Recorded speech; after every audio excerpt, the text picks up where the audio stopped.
Hello everyone, hope you're doing well. Today we're having a look at another devblog for updates New Power, and this is the USS North Dakota. This is one of the new battleships which is coming to the game, and it's going to be for America at rank 5.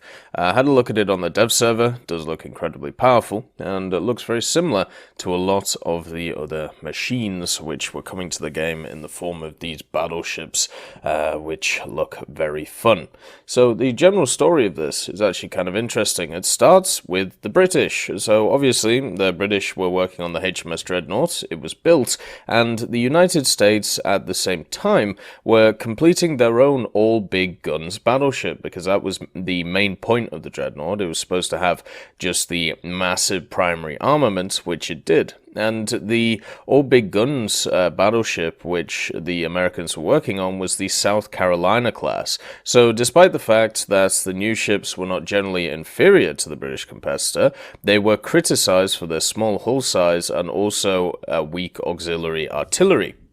So as a result of this, the Delaware class battleships were developed during the mid-1900s. These were larger, they were better armed, and also more protected than the preceding South Carolinas, and the Delaware class battleships were ordered for construction and laid down in 1907.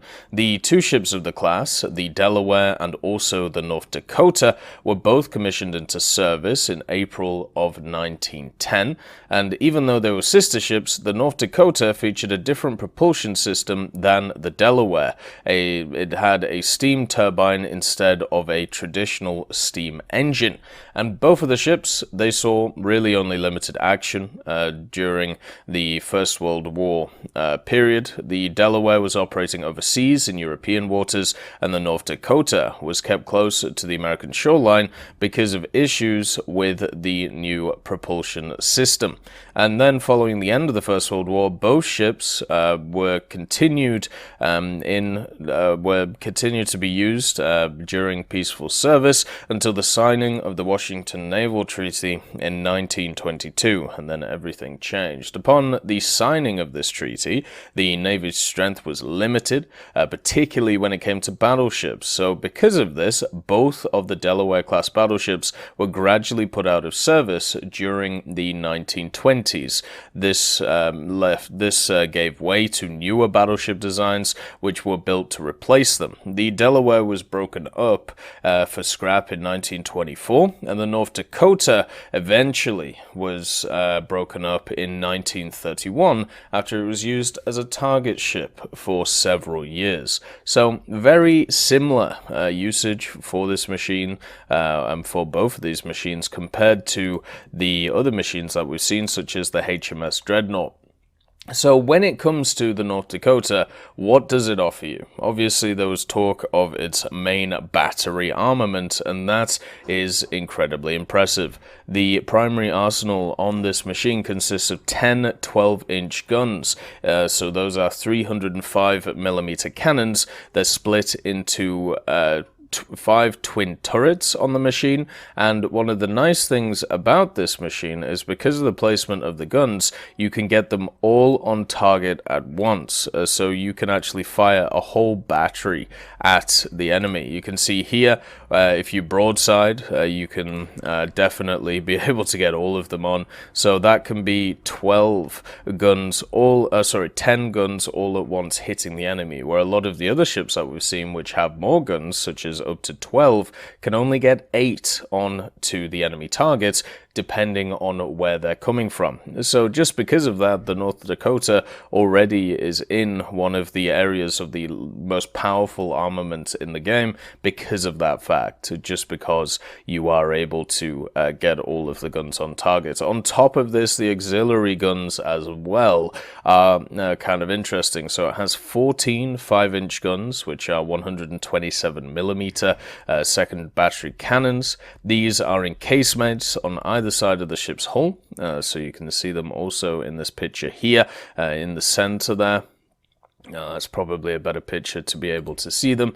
And then also, it's fitted with two 3-inch or 76mm cannons, which make up the AA part of the armament. So once again, another machine which definitely struggles when it comes to its AA armament, and it's going to struggle against any planes which are around the place, which is a bit of fun. The North Dakota also has a few additional ways of destroying the enemy. It has a pair of fixed underwater torpedo launchers on the ship's bow. Now you can actually see it in this picture here if you look in the bottom left.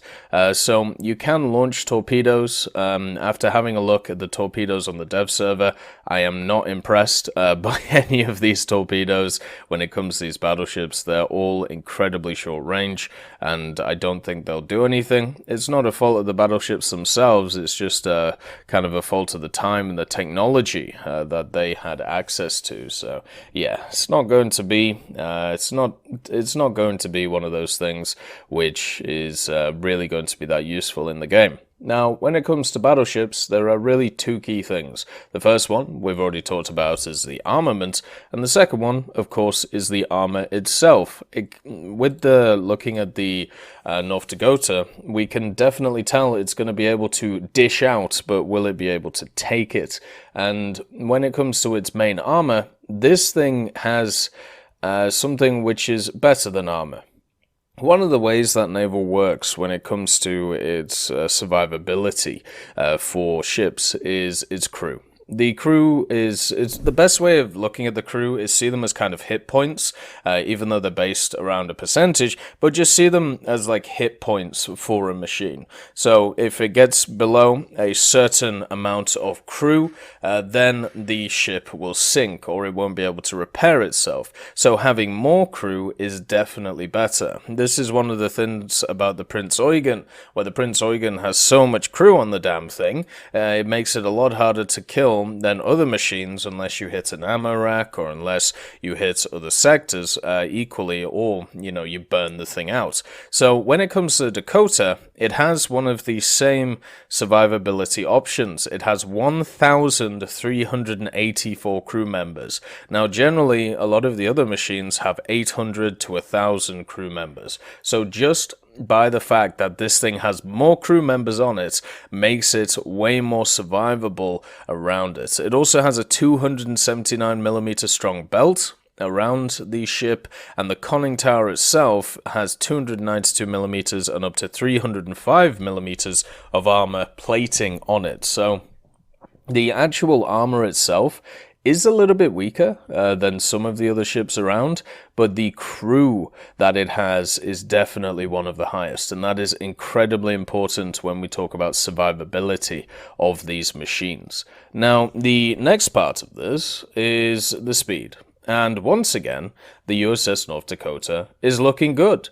When it comes to a lot of these machines, you normally hope for about 20 knots, maybe 19 knots, so around about, 30, 35 kilometers an hour. But when it comes to the North Dakota, it has a huge set of, steam turbines, and it has 33,875 horsepower backing it. This means that it can go around about 21.8 knots or 40 kilometers an hour, which, when we're comparing that to other battleships that we're seeing, is very good. When we're comparing it to the heavy cruisers or the destroyers or the light cruisers, of course it's pretty bad, but looking at all of the other machines around the place, it's looking pretty nice. So it has the main primary, armament that is required for these battleships. It has the big guns, it has a decent amount of armor, and it also has the good engines, which is why, at least looking on the dev server for me, this is my pick when it comes to the top battleships that are going to be there. And it isn't really a surprise. The fact is, when it was built, the fact is, if you look at the American Navy in War Thunder, it already is quite strong with the Brooklyn and the Helena, and then also all of the other, all of the heavy cruisers that are around. it makes sense to top it off with the USS North Dakota, and then also in the future, something like the Alaska, which we saw in the naval teaser trailer. I'm happy the Alaska isn't coming this update. It wouldn't make a lot of sense and it would dominate the game, but I tell you what, it is nice to be able to see the North Dakota. A fitting vehicle for the ideas that they've decided to incorporate into the game. Hopefully it's a lot of fun. Hopefully a lot of people enjoy the primary armament. Hopefully a lot of people enjoy the general tankiness of this machine. I hope you all have a wonderful day, and I'll see you next time. I'd just like to thank Trigger Hippie, Universe, Conte Baraka, Elove Goat, Eugens Terry, Ambrosius McClellan, Daniel Stanton, Martinez, B. Young, Hans, and Samuel Slick for supporting the channel.